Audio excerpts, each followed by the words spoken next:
Mais um dia aqui com vocês. Somos o Tripsi, um sonho comum, um projeto com 3 corações.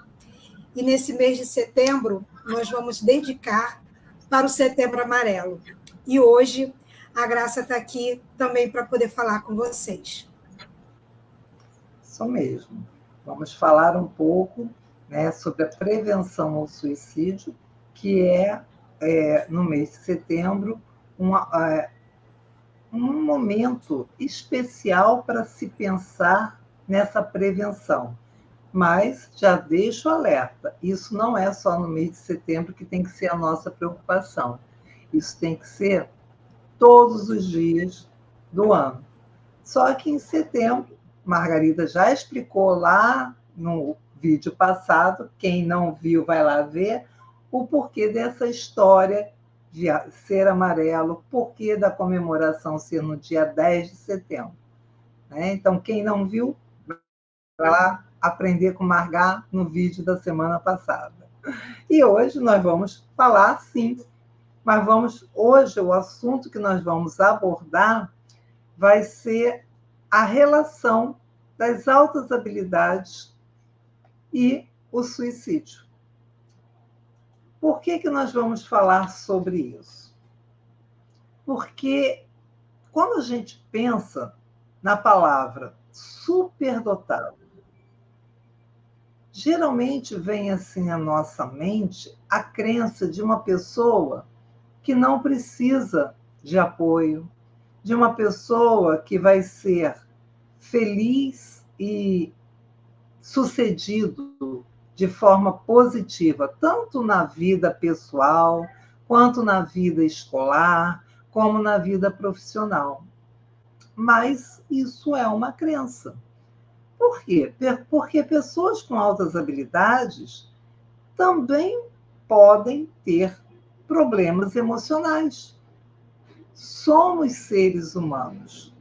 Independente de ter ou não altas habilidades, estamos sujeitos a termos problemas emocionais, a termos o que a gente chama de desajustes. E para que esses desajustes não se tornem um problema maior de saúde mental, a gente precisa de olhar com cuidado para essas crenças. Então, hoje, nós vamos ver quais são os impactos que a pessoa com altas habilidades pode ter na sua saúde mental e que pode, sim, gerar o ato suicida.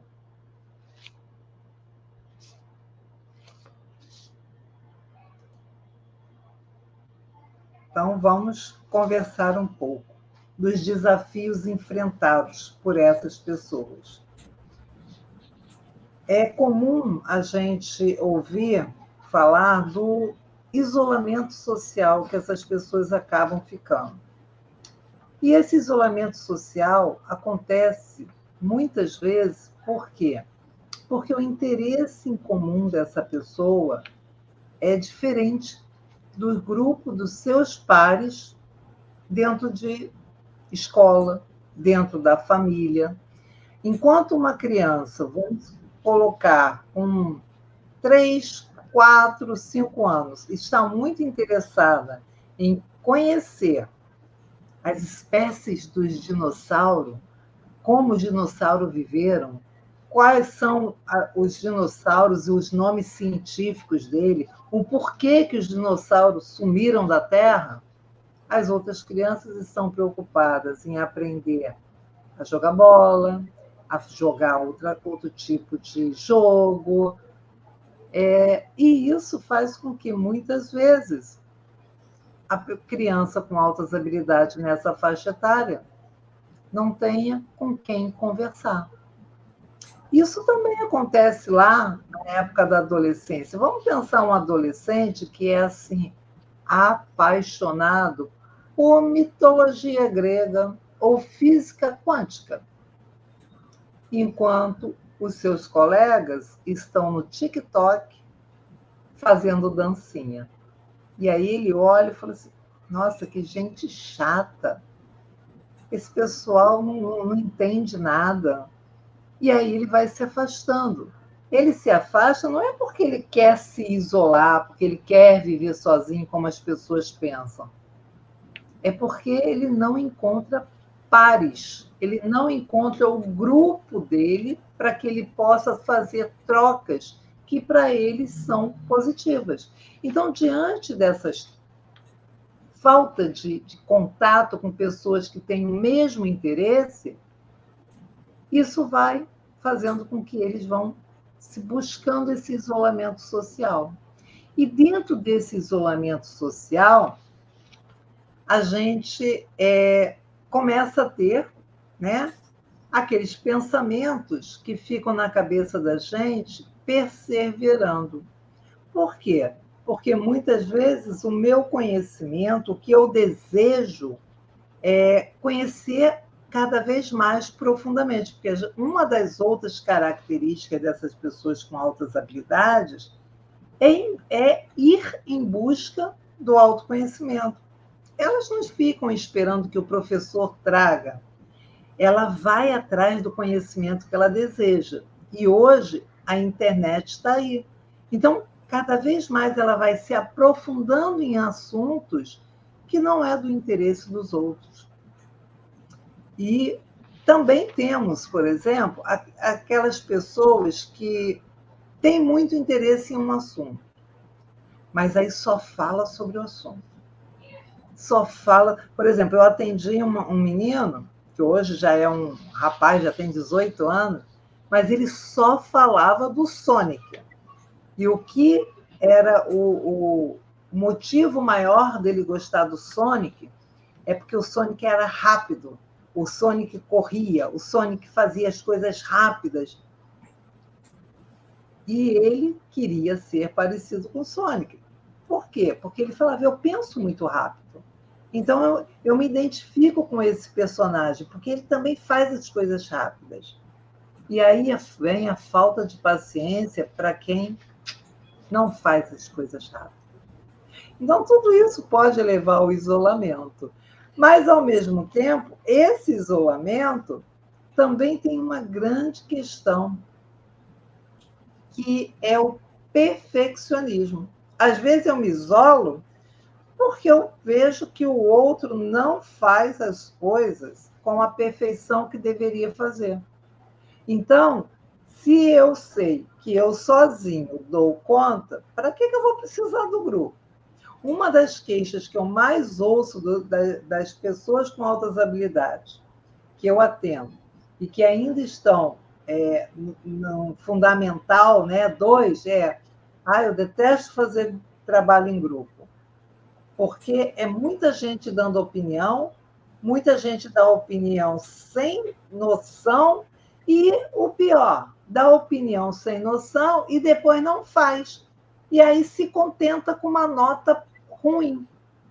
E aí, eu que tenho a questão da perfeição, quem disse que uma nota, mesmo sendo acima da média, vai me contentar? Então, eu sou autoexigente. O meu padrão de necessidade da nota vai além da nota em si, porque é uma coisa que não é só a nota, é uma característica minha.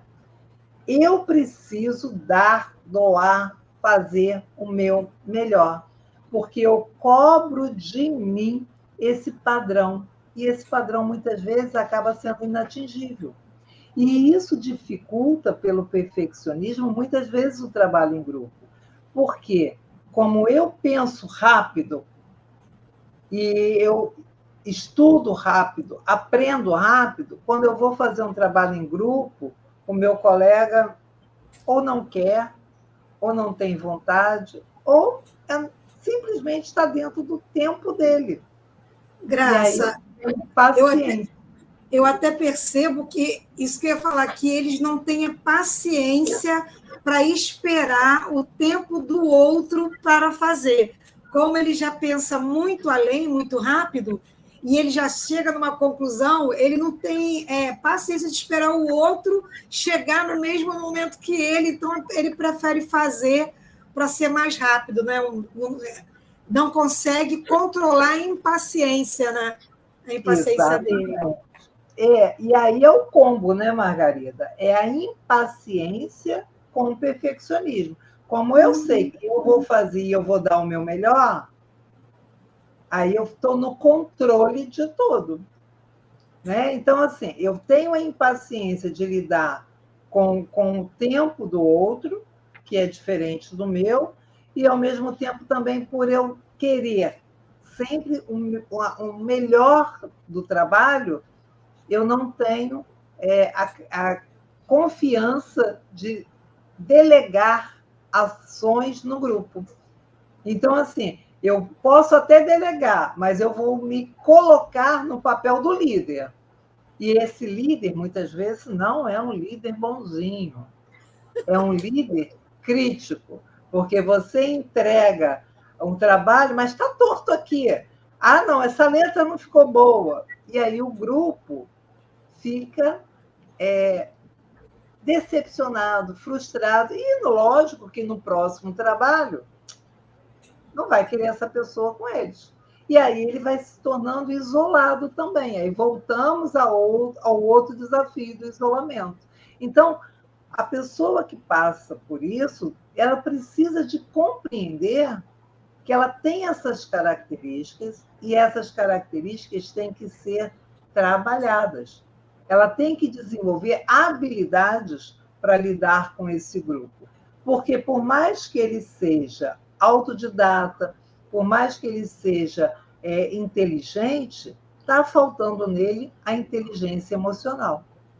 A inteligência de aprender a lidar também com as suas características, que são positivas, sim, mas se eles usam essas características de forma extrema, podem se tornar características negativas. Sem falar no próximo desafio, que é a sensibilidade emocional. Um colega faz uma crítica, e essa crítica ela vai ser recebida de forma muito severa. Se um professor fala que o trabalho não ficou muito bom porque vocês esqueceram, ou esse esqueceu isso, ou o trabalho não ficou bom, isso para eles é algo que eles vão pegar e vão sofrer com muita dor. Num grupo de trabalho, enquanto que outros colegas vão falar assim, nossa, tiramos 8, beleza, mas como eu quero o meu máximo, eu quero o meu 100%, sempre, a crítica é vista com uma dor muito grande. Então, essa sensibilidade emocional, ela também se descompensa. Então, muitas vezes, a gente vai ter aquele aluno com altas habilidades, aquele profissional com altas habilidades, que vai se sentir muito incomodado quando percebe que o seu trabalho foi desvalorizado. Então, essa vulnerabilidade, esse aumento nessa vulnerabilidade, aumenta o risco de problemas de saúde mental nessa população com altas habilidades. E, consequentemente, aumenta o risco do pensamento suicida.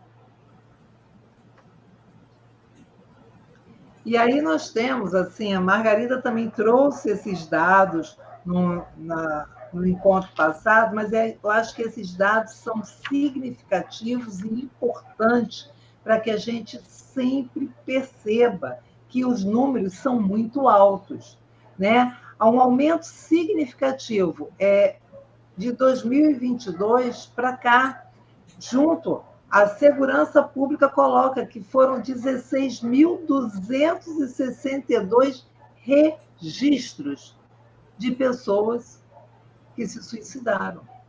A taxa de autolesão em adolescentes, em crianças, aumentou absurdamente após a pandemia. Né? Eu não consegui dados atuais de 2023, de 2024. Procurei nas fontes, que eu considero fontes científicas, confiáveis, e não consegui. Mas consegui esses dados que foram pela Fiocruz. E a gente vê que houve um aumento muito grande. E nós que somos psicólogas, a gente tem percebido isso na realidade dos nossos, da busca do nosso trabalho, na realidade do contato com a escola, né? Então, a gente tem percebido que o aumento de autolesão, do processo de ansiedade, na época pós-saída da pandemia, o início do retorno à vida normal, a dificuldade de sair do isolamento e retornar ao mundo grupal, tudo isso foi muito sofrido, só que não foi, ainda está sendo. Essa é a grande questão. E aí a gente vê que a propensão da dificuldade aumenta, principalmente para os adolescentes, para os jovens. Por quê? Porque eles são os grupos mais impactados.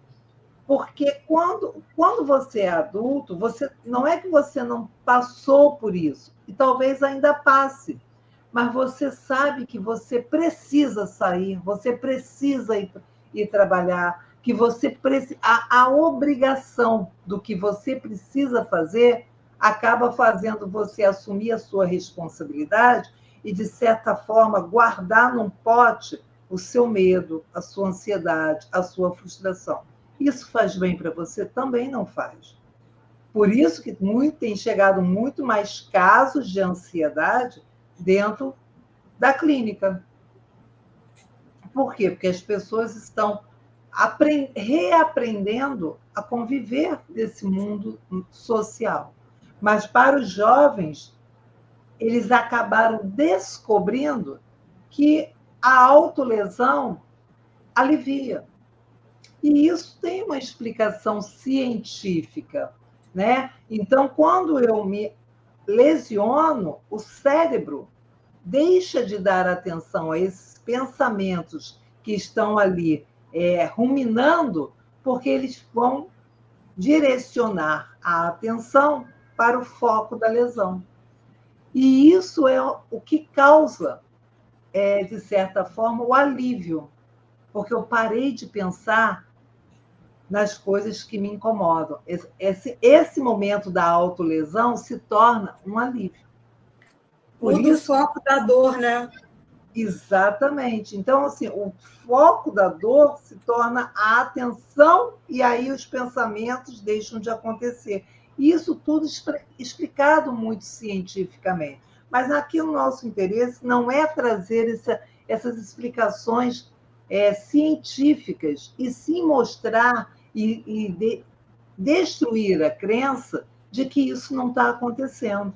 E nesses registros que nós temos aí, muitas pessoas que cometeram esse ato podem ter sido pessoas com altas habilidades. Nós não sabemos, mas a gente tem muitas pessoas que têm altas habilidades e que ainda não foram identificadas. Ou estão erroneamente identificadas como tem um transtorno bipolar, tem um transtorno opositor desafiador, tem um transtorno de déficit de atenção, é um transtorno de ansiedade generalizada. Então, assim, os registros não mostram que são pessoas com altas habilidades. É verdade, não mostram. Mas eu acredito que muitas dessas pessoas que chegaram ao ato suicida possam sim ser pessoas com altas habilidades. Por quê? Porque o fator de risco para ela acontece como para qualquer pessoa. E ela pode ter chegado a esse ato porque ela queria se ver livre, não da vida, mas da dor que esses fatores de risco proporcionam nela. Então, vamos ver um pouquinho sobre esses fatores de riscos. O primeiro é o que nós estávamos conversando, né? A questão da própria depressão. Como eu, muitas vezes, passo lá pela minha característica de ser perfeccionista demais, muitas vezes eu posso não ter essa minha característica, que é o meu talento, reconhecido. Vamos pensar uma criança, um adolescente que está dentro de uma escola e que tem um talento muito grande na arte. Vamos botar que ela é uma excelente pianista, lembrando aqui da Sofia, que eu apresentei para vocês no meu primeiro vídeo aqui no canal. Quem não viu a história de Sofia, vai lá procurar a história de Sofia, que vocês vão entender. Sofia, ela era uma pianista nata, mas dentro da escola isso é valorizado? Dentro da escola isso é reconhecido? Não tem espaço para esse tipo de reconhecimento dentro das nossas escolas. Às vezes nem em casa, que os pais vê músico como não sendo uma profissão, né? Exatamente. E aí, quando isso acontece, isso vai me gerando o quê? Vai me gerando a sensação de que eu estou me esforçando e, ao mesmo tempo, eu me esforço, mas eu me sinto sempre insuficiente. Então, eu não atinjo aquele padrão meu de perfeccionismo. E, com isso, eu vou me isolando. E a gente sabe que a depressão é um isolamento. Então, esse é um dos fatores de risco para pessoas com altas habilidades quando não têm os seus talentos reconhecidos. Quando a gente fala da ansiedade, é muito comum, eu atendo muitos jovens que sempre trazem para mim muitas preocupações. Preocupações com o próprio mundo, né? Agora começou a questão das queimadas, né? Nós estamos vendo no noticiário várias reportagens falando sobre queimadas. Quando eles chegam no consultório, esse assunto ele se torna recorrente durante a sessão. Por quê?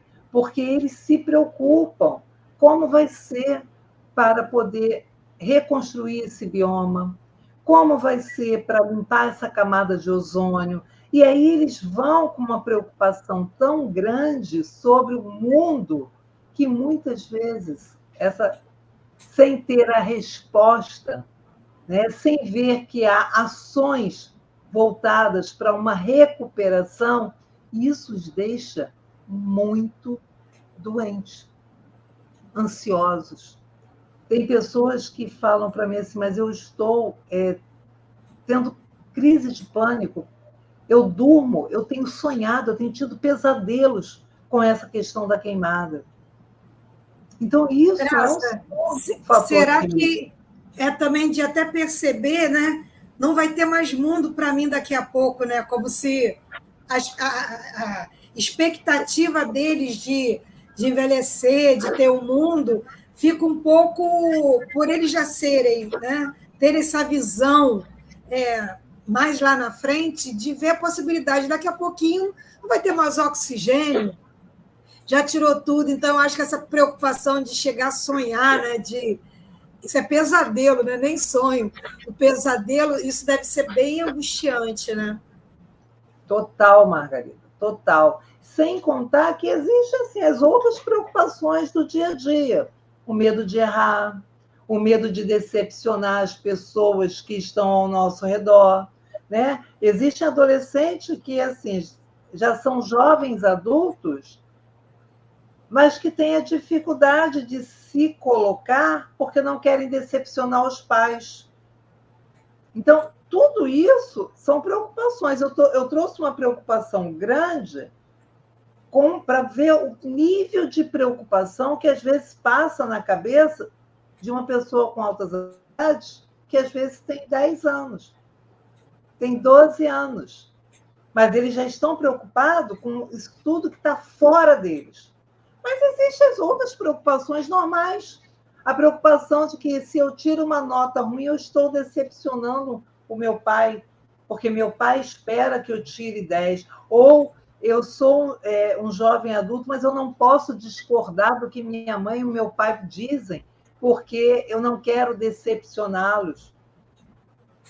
E discordar não é sinônimo de decepcionar, mas muitos acabam ficando com tanto medo de expor que acaba sofrendo esse processo de ansiedade que traz risco para a saúde mental dessas pessoas, né? E com isso, essa ansiedade se torna crônica, a dificuldade de dormir, aí começam a ter insônia, começam a ter a dificuldade para relaxar, então querem estar porque já é normal, né, das pessoas com perfil de altas habilidades sempre se envolverem, sempre estarem fazendo várias atividades por questões da curiosidade. São pessoas que gostam de estar em movimento, gostam de estar envolvidas com muitas tarefas. Só que aí elas se tornam pessoas que não aprendem a relaxar. É como se estar sempre fazendo alguma coisa se torna uma obrigatoriedade. E aí, isso também não faz bem para a saúde mental, né? E temos também a questão as próprias pressões internas, que é aquela coisa, eu coloco uma meta para eu atingir, e quando eu não atinjo, porque essa meta que eu sonho para mim, geralmente não está baseada numa realidade, eu sonho para mim, por exemplo, que eu tenho que ser o aluno nota 10 em todas as disciplinas, porque eu tenho altas habilidades. Só que o fato de ter altas habilidades não significa que eu vou ser bom em todas as disciplinas. A gente tem a crença de que quem tem altas habilidades é bom em tudo. Isso é mentira. Inclusive, a gente tem pessoas com altas habilidades que têm dificuldade de aprendizagem, que têm dificuldade motora, não conseguem copiar a matéria na hora e no tempo que o professor espera. Então, por eu ter altas habilidades, eu acho que eu tenho que cumprir isso. Então, assim, eu busco sempre essa excelência. E aí, quando eu não consigo, eu me sinto fracassado, eu me sinto decepcionado. Então, tudo isso se torna riscos para as pessoas com essas características de superdotado. Quer dizer que quem não é superdotado não passa por isso? Passa também. Só que, lembra da sensibilidade emocional? As pessoas com altas habilidades, elas sofrem muito mais por tudo isso. Então, o risco do pensamento suicida ser mais frequente se torna também maior. Outros fatores de risco é o desajuste escolar ou profissional. Aquele aluno que muitas vezes, como eu falei, exige que quer tirar sempre a nota 10. Mas também temos aquele que aprende com muita facilidade, termina muito rápido a tarefa, e aí depois ele não tem mais, o professor não desafia ele mais. Não leva um material que possa desafiá-lo. Enquanto os colegas ainda estão fazendo a primeira tarefa, ele poderia estar fazendo uma outra mais aprofundada. Mas muitas vezes a escola está pecando nisso. O professor de sala de aula não está levando material para fazer esse enriquecimento. Então, esse aluno, ou ele vai perturbar os outros alunos, e ele vai começar a conversar, ele vai começar a ficar entediado. Por quê? Porque ele está frustrado, porque ele já concluiu, ele já sabe aquilo. Ontem eu estava atendendo um menino, que ele virou para mim e falou assim, ele teve um embate com uma professora, e aí ele falou assim, e eu saí de sala. Eu precisava sair de sala, eu saí de sala. Aí eu coloquei para ele, falei assim, mas você percebe que se ela está chamando a sua atenção e ela quer você na sala, é porque ela está apostando em você? Aí você, mas a matéria dela é tão simples. Né? Ela nem acabou de apresentar, eu já entendi o que ela falou. Ou seja, ele não está se sentindo desafiado por essa professora. Essa professora não está levando conteúdo para esse aluno ter interesse pela aula dela. E aí eu conversei isso com ele. Né? É impressionante, Graça. que ele até invalida o trabalho da professora, porque como ela não consegue atingir o objetivo dele, porque ele não entende que ela tem que atingir o objetivo da turma, né? Isso, Que que ela não pode ir muito além, porque nem todos estão no mesmo patamar que ele. E aí ele, na cabeça, né, pelo ele deve ser jovem, ele invalida até o trabalho dela, como que ele diz assim, ela não fala nada de interessante na e aula, ele né? E isso é fala, muito engraçado. e eu gosto dessa matéria. Eu gosto de geografia. Ele fala, eu gosto de geografia. E realmente ele gosta, ele tem conhecimentos que talvez essa professora nem saiba.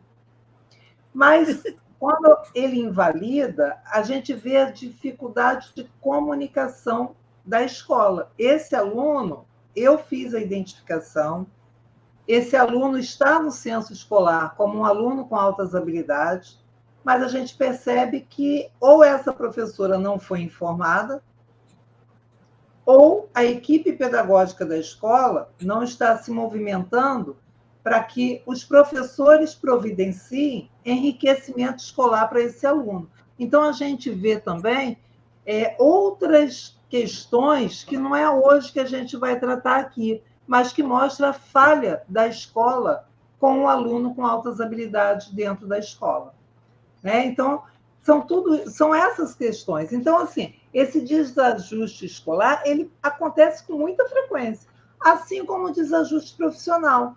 Eu tenho uma outra pessoa que já é adulta, já é formada, e que ela fala assim, eu sinto que eu não estou fazendo nada, porque me pedem coisas tão básicas, coisas que, sabe, assim, coisas que ela faz com tanta facilidade, e quando ela faz uma proposta de levar algo mais completo, mais complexo, os outros não conseguem acompanhar. Então, isso também, dentro das empresas, tem que ser avaliado. Por quê? Porque quando eu sei que eu posso dar mais, ou quando eu espero mais do outro e o outro não consegue contemplar essa minha necessidade, eu me sinto frustrado, eu me sinto desinteressado. E aí os comportamentos negativos começam a aparecer, e não os pontos positivos.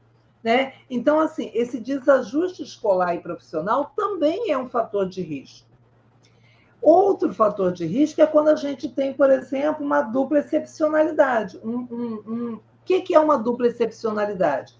É qualquer CID, qualquer patologia, junto com acontecendo ao mesmo tempo com que a pessoa também tem as altas habilidades. Então, vamos supor, uma pessoa que tem dislexia, ela é dita como dupla excepcionalidade. Por quê? Porque ela é muito inteligente, ela sabe muito, mas ela tem uma dificuldade, por exemplo, para fazer as redações, para fazer a escrita, ela é mais lenta na leitura, ela tem dificuldade de compreender quando ela tem que fazer uma leitura, mas se alguém lê para ela, ela consegue extrair tudo do texto que foi lido. E aí entra a crença novamente. Como é que esse aluno pode ser superdotado se ele tem dificuldade? Eu já ouvi isso me dói assim, profundamente, quando eu ouço esse tipo de comentário. Como é que essa aluna é superdotada? Nada. Ela tem dificuldade, ela nem sabe copiar.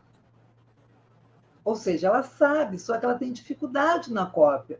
Outra coisa que me provoca também assim, muito mal-estar quando eu ouço é assim, não, gente, é porque a turma é um nível muito baixo. Eu sou professora, tanto no Estado, quanto fui atuante dentro de um município aqui no Estado do Rio como psicóloga. E muitas vezes, assim, nega-se o direito da pessoa ser considerada com altas habilidades, porque quer nivelar a pessoa. Não, ela só é boa, não é boa, não, é porque o nível da turma é muito, muito baixo. Só que se esquece que aqui no estado do Rio, quem faz a identificação dos alunos com altas habilidades são os professores. E eles fazem de acordo com os seus pares, ou seja, a identificação tem que acontecer dentro da sala de aula, mediante uma avaliação da turma. E muitos alunos ainda são negados nessa fase. Então, a pessoa, quando tem a dupla excepcionalidade, ou com TDAH, ou com TOD, ou com um autismo, se torna ainda mais difícil e esses fatores de risco vão aumentando. Esse menino que eu falei no início, que gostava do Sonic, ele acabou se distanciando da escola. Ele não conseguiu concluir o ensino médio porque a escola negou a ele todas as formas de avaliação que eram possíveis para ele. Porque ele tinha uma dupla excepcionalidade. Ele tinha o autismo e as altas habilidades. Se você conversasse, fizesse perguntas, se a prova fosse oral, e está na lei que a prova pode ser oral, a prova pode ficar gravada na escola como prova de que ele sabe o conteúdo, mas esse direito foi negado.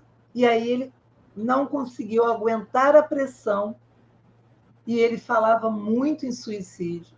E aí a escolha da equipe, né, médica, psicólogo, psicopedagogo, foi afastá-lo da escola.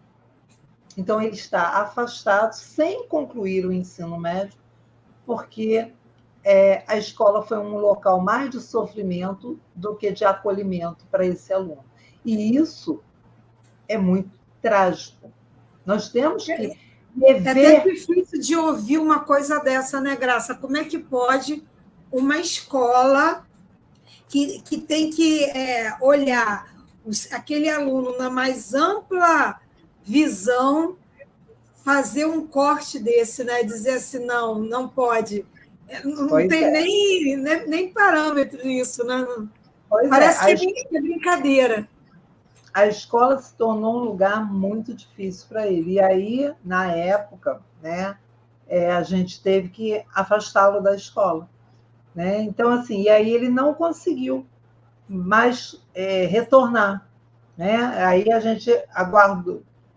Vamos pensar agora no ensino, o término, na conclusão, via uma metodologia por provas em casas, estudar em casa e ir lá só fazer a prova, né? Porque existe essa possibilidade. Mas agora a gente tem que trabalhar nele a questão da aceitação às regras escolares, porque, de qualquer forma, ele vai ter que ir lá, ele vai ter que pegar a apostila, ele vai ter que trazer para cá, ele vai ter que estudar para poder se submeter à prova. Então, assim, e isso foi tão doloroso na vida dele que, até então, ele ainda não aceitou o retorno. E hoje ele está com mais de 18 anos, a escolaridade já não é obrigatória, né? É uma pena. Porque na fase que era obrigatória, a escola não deu conta dele. Complicado. E uma outra questão é a dificuldade em pedir ajuda. Por quê? Porque, muitas vezes, como eles se sentem muito diferentes, eles têm dificuldade de entender que o outro vai conseguir ser empático à forma como ele pensa, à forma como ele sente. Eu comecei uma avaliação de uma pessoa essa semana. Ela me procurou achando que ela é autista. Mas tudo que eu conversei, tudo que eu colhi, eu não sei se ela é autista ou não, porque a gente está iniciando o processo. Mas tudo que eu percebi foram características de pessoas com altas habilidades. Né? A questão da precocidade, a questão do desenvolvimento infantil. E aí, assim, eu fazendo os testes, avaliando, aí a gente, queira ou não, a gente vai conversando, vai interagindo. Aí ela virou para mim e falou assim: nossa, eu já passei por algumas psicólogas, mas as pessoas tinham tanta dificuldade de entender o que eu falo. Você parece que consegue traduzir o que eu sinto. E olha que eu tenho dificuldade. de traduzir o que eu sinto em palavras. Então, isso já me dá algumas dicas, até da possibilidade do autismo, sim. Mas é essa percepção que também os nossos profissionais da área da psicologia precisam entender. É necessário que vocês saibam mais sobre as características das pessoas com altas habilidades. E nós temos muitos poucos profissionais da nossa área atentos a esse perfil de pessoas. E isso provoca sofrimento. E isso pode ser aquele paciente seu que vai para a sua terapia e que acaba não aderindo. Não é porque ele não quer aderir. Talvez seja porque você não esteja sensível à necessidade dele. Então, temos que também ser mais sensíveis a essa questão, como profissionais da área da psicologia. E essa dificuldade de pedir ajuda, muitas vezes é por isso, é porque simplesmente eles não acham que vão encontrar pessoas capazes de compreender as necessidades intrínsecas deles. Ou, do outro lado, se eu sou muito inteligente, se todo mundo me considera superdotado, com altas habilidades, seria vergonhoso para mim pedir ajuda. Então, a gente tem essas hipóteses, mas, de qualquer forma, quem está junto tem que começar a se mostrar receptivo, tem que se começar a mostrar empatia por essas dores, né? E essas dores aparecem nas falas, essas dores aparecem nas queixas diárias. Basta a gente ter uma sensibilidade maior para a gente ouvir.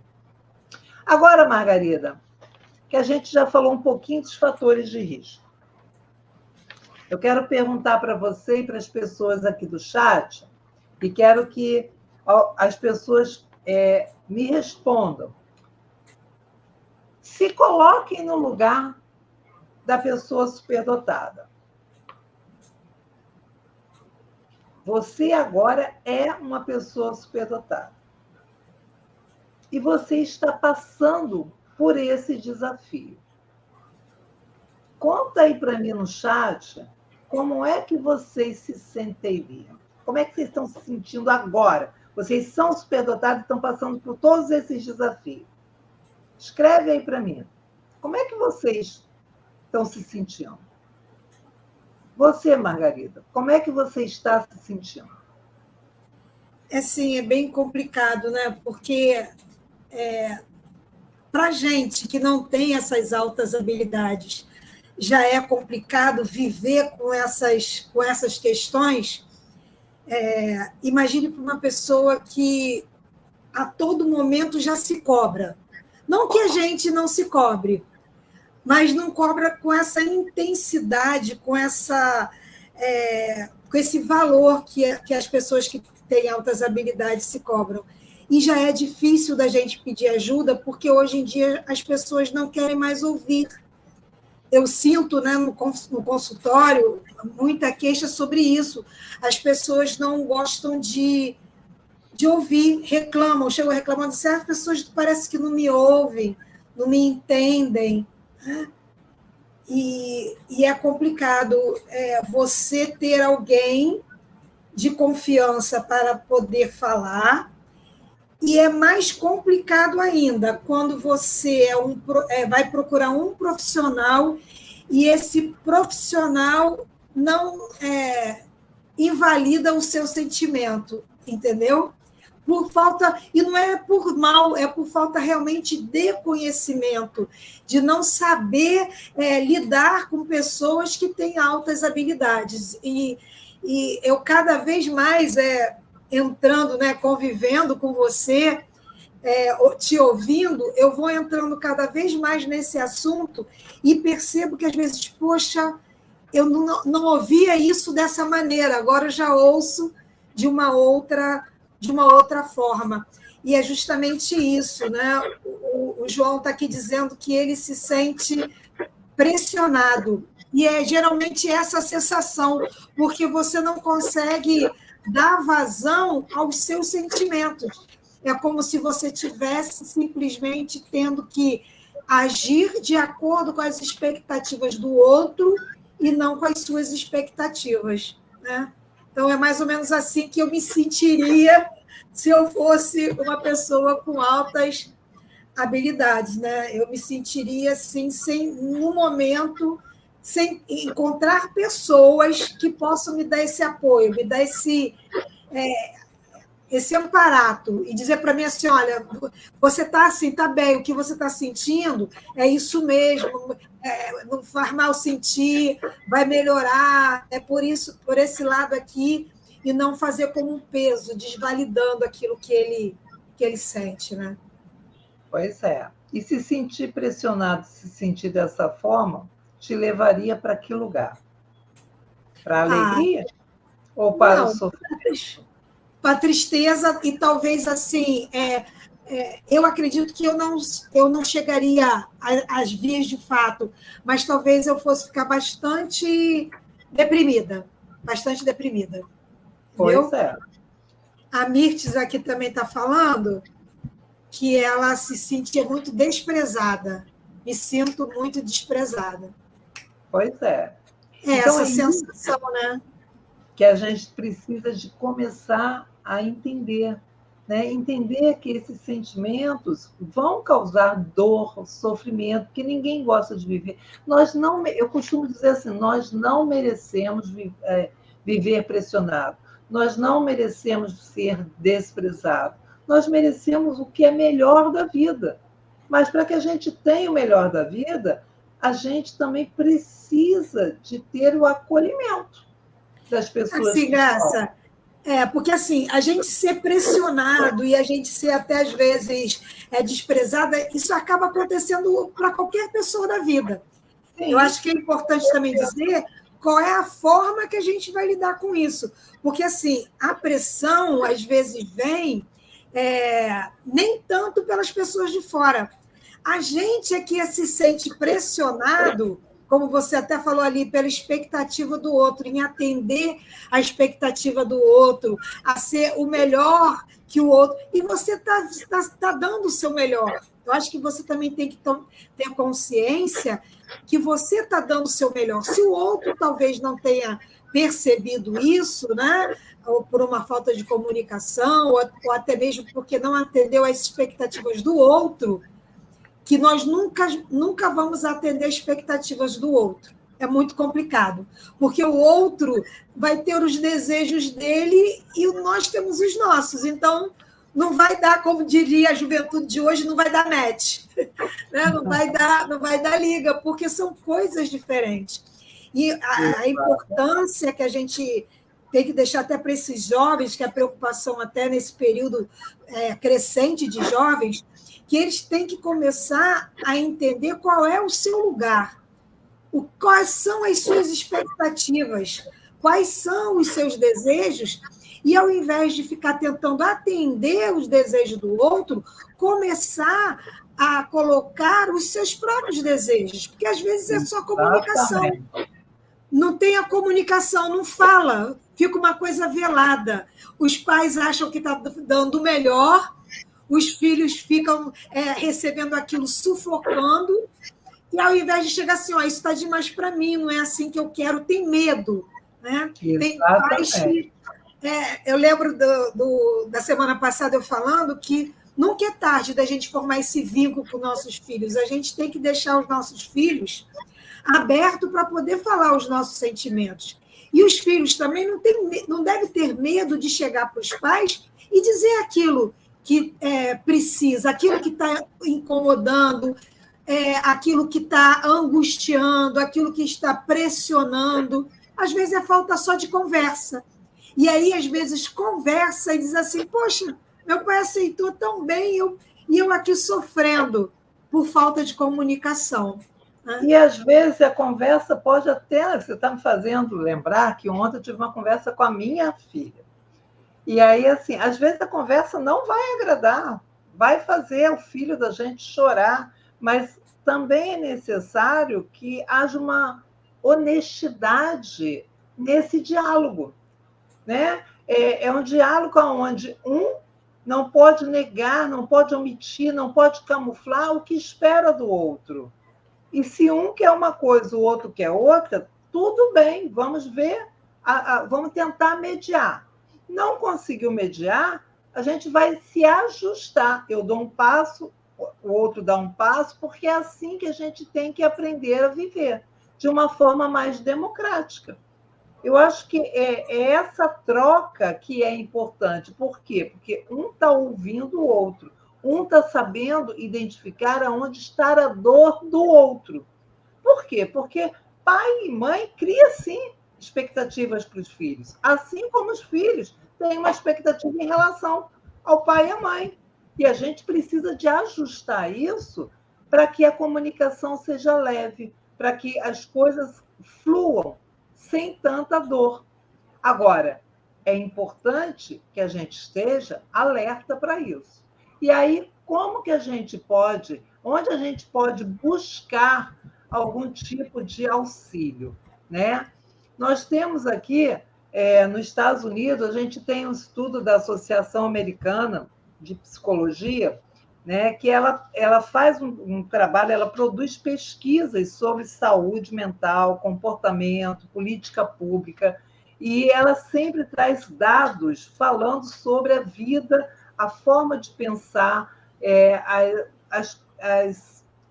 o perfil das pessoas com altas habilidades. Então, assim, eu acho que a gente, quando busca apoio, a gente tem que buscar um apoio em instituições também que trazem dados confiáveis, porque hoje na internet a gente encontra de tudo, né? Então, a gente, quando vai buscar informação, a gente precisa de buscar informação em lugar confiável. E, assim, a gente já sabe que os superdotados, eles podem desenvolver os problemas emocionais. Isso já é comprovado cientificamente. E que o impacto dessa falta de suporte pode, sim, provocar esse aumento excessivo nesse pensamento suicida. Então, como que a gente pode minimizar isso?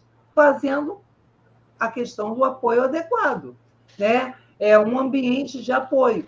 Acabamos de falar, essa conversa, esse diálogo, né? Essa prevenção de buscar. Se eu percebo que esse isolamento está sendo um isolamento que está sendo muito frequente, eu tenho que tentar fazer com que as pessoas venham até ele, porque às vezes a gente vê uma pessoa isolada e a gente quer que ela venha à pessoa. Se ela não está conseguindo fazer esse movimento, vamos levar as pessoas a ela, né? Vamos inverter esse processo. Se eu vejo que uma pessoa é muito perfeccionista e que é muito autoexigente, vamos mostrar para ela que a gente pode rir dos nossos erros. Vamos mostrar para ela que a gente não espera dela 100%. A questão da nota não é a nota mais significativa. O que importa é a aprendizagem, né? Então, vamos começar a mostrar que, assim, apesar de você, de repente, num ambiente de trabalho, fazer um trabalho que é um trabalho que você considera muito simples, mas, mesmo sendo simples, esse trabalho é muito necessário para a equipe. Vamos valorizar. Então, tudo é mostrar ações que são muito pontuais.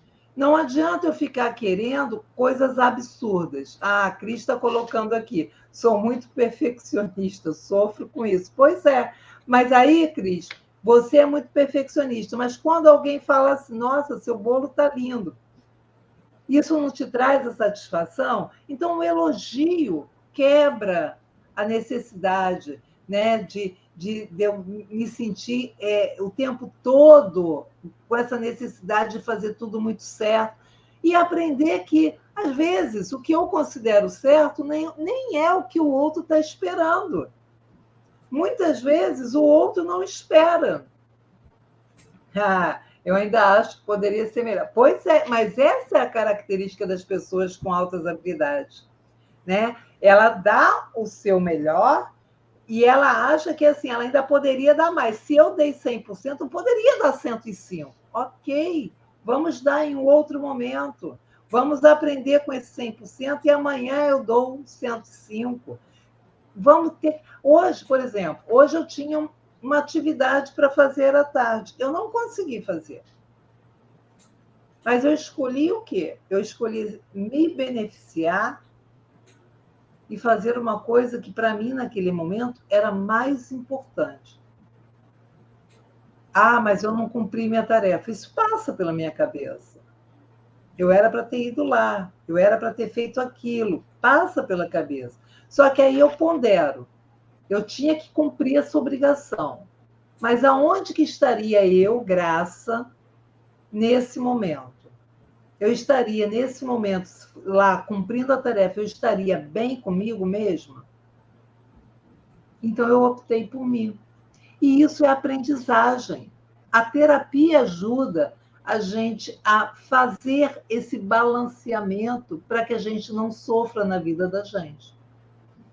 Então, assim, vamos aprender a pedir apoio, a pedir, a estar em grupo, levar essa necessidade de ser perfeita, essa necessidade de se sentir o tempo todo com um trabalho que talvez não me estimule, não faça com que eu me dê o meu melhor, mas talvez o melhor que você está dando é o suficiente para essa equipe. Então, é isso que a gente tem que avaliar. Não podemos ficar naquela coisa do tudo ou nada, do sempre está o correto ou tudo está errado. Não, às vezes, o talvez seja o suficiente para aquele momento.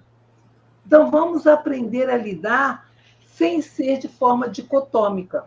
Vida, morte, certo, errado. Vamos tentar buscar apoio. E aí, assim, é lógico que ações são necessárias, né? As estratégias preventivas têm que acontecer em todos os lugares, na família, na escola, na igreja, em todos os lugares. Mas a gente também tem que exigir as políticas públicas, gente. Porque, na verdade, a gente fala muito das coisas, do que tem que ser feito, mas muitas vezes a gente não vê a política pública sendo aplicada. Mas quando que a política pública vai surgir? Quando a emergência acontecer.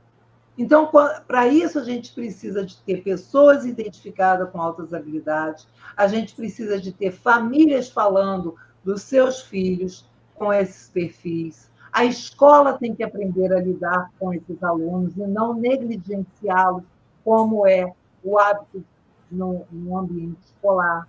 Então, a gente precisa de mudar essas crenças, de quebrar essas crenças. Como dizia uma professora minha, política pública só é feita quando há um quantitativo mostrando a realidade. Eu acho que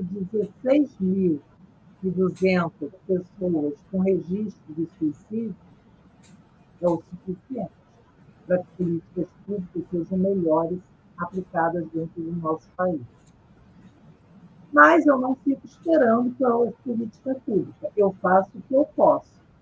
E aí, como eu sei da necessidade de estar em grupo, eu tenho um grupo que se chama Papo Cabeça, onde a gente oferece apoio emocional com uma escuta ativa, onde essas pessoas criam conexões uma com a outra. Por quê? Porque uma coisa que eu percebi durante meus anos de trabalho com pessoas superdotadas é que, muitas vezes, elas sentem-se fora da caixa e elas têm muita dificuldade de encontrar os seus pares. Então, por isso, eu criei o Papo Cabeça.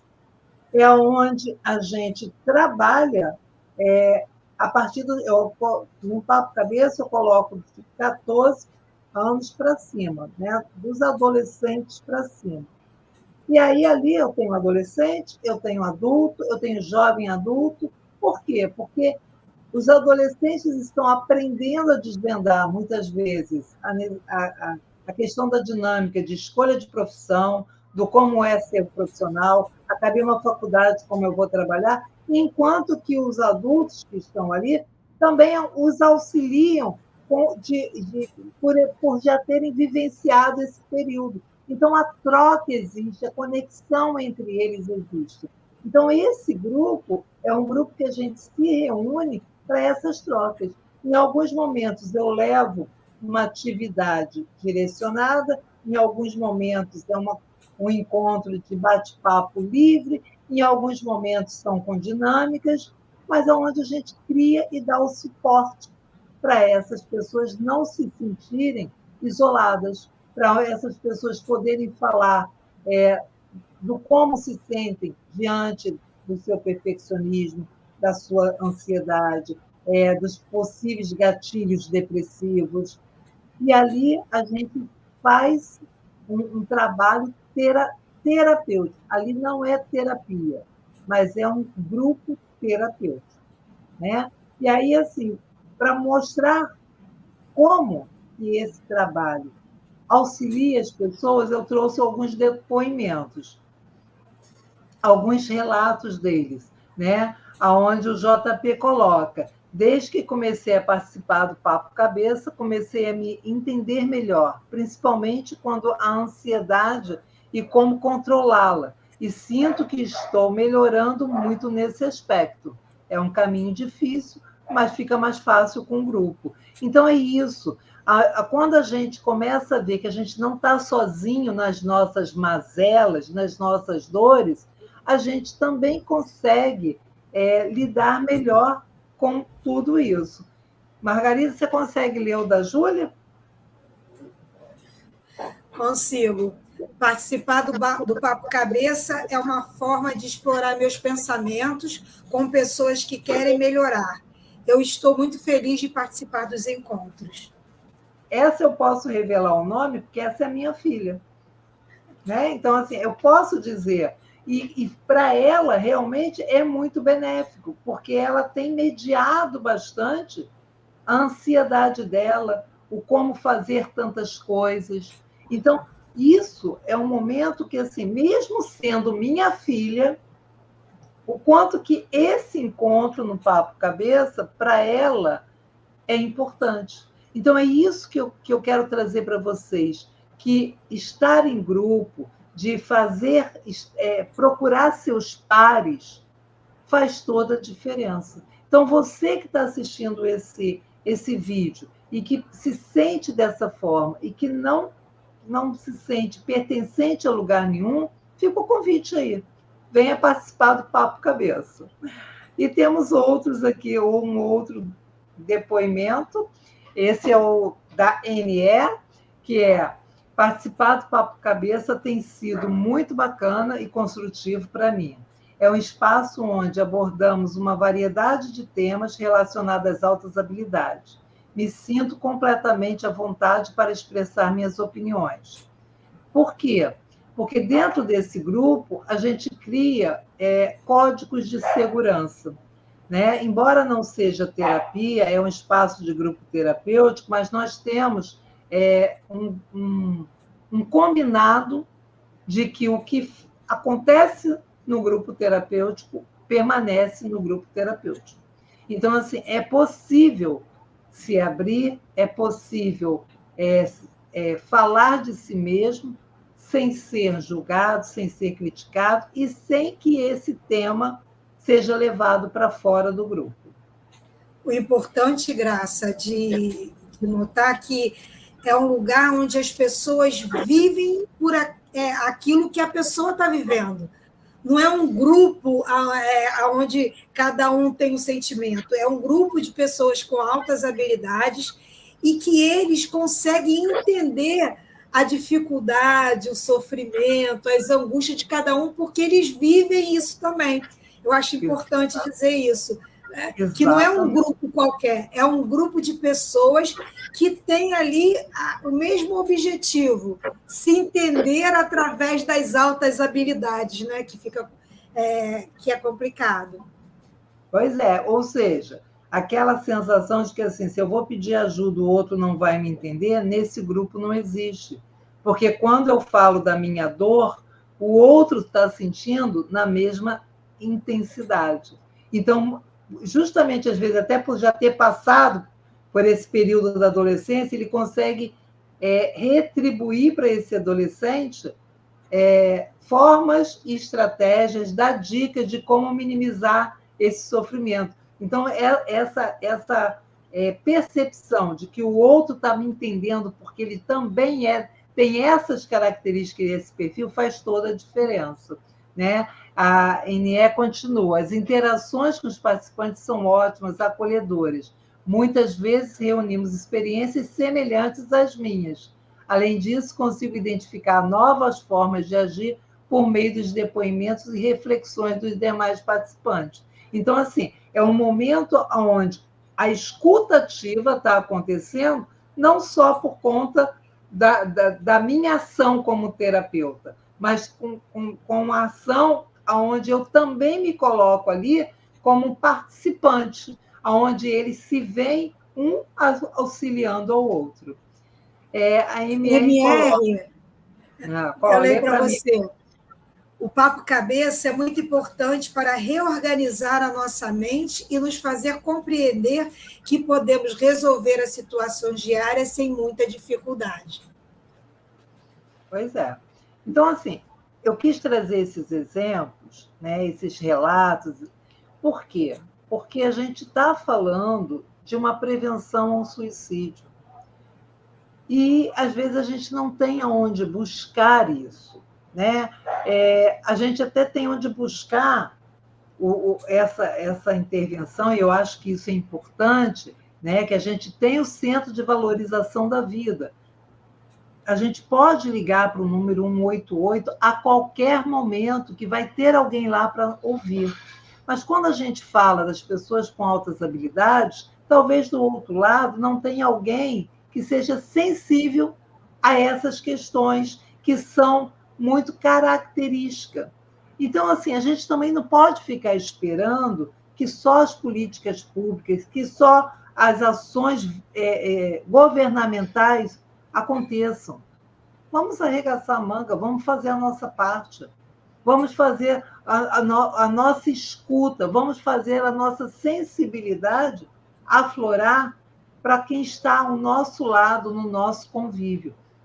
Eu nem coloquei aqui, mas existe um outro local que a gente pode pedir ajuda. Mas por que eu não coloquei? Porque quando a gente pede ajuda do outro local, é porque, na verdade,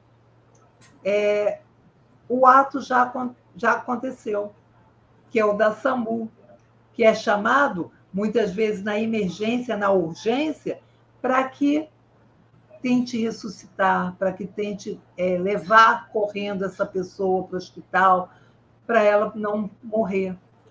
Então, assim, antes de que chegue a esse extremo, sabe, vamos pensar que a gente pode fazer um grupo para desenvolver habilidades sociais. Eu percebo que meu amigo não tem, em vez de eu ficar esperando que ele desenvolva, vou lá ajudar, vou lá dar umas dicas para ele. Eu posso dar um feedback para ele, falando sobre como está o trabalho. Hoje você errou, mas olha, você naquele dia você fez isso, isso e isso, mostrando que ele é capaz de se recuperar. Vamos chamar, convidar para fazer um hobby, uma atividade ao ar livre, sabe? E se conectar com a questão da natureza, aprender para fazer práticas de relaxamento. Tudo isso é coisa benéfica que a gente pode oferecer para uma pessoa, para que ela não chegue ao ato suicida. Então, hoje, foi isso que eu quis trazer para vocês. Espero que vocês, assim, consigam assimilar a importância que você, que está assistindo esse vídeo, tem no trabalho de prevenção ao suicídio. Beijos e até o próximo vídeo. Obrigada por vocês terem ficado aqui com a gente e não deixe de procurar ajuda. Se precisar, peça ajuda, tá? Até a próxima quinta.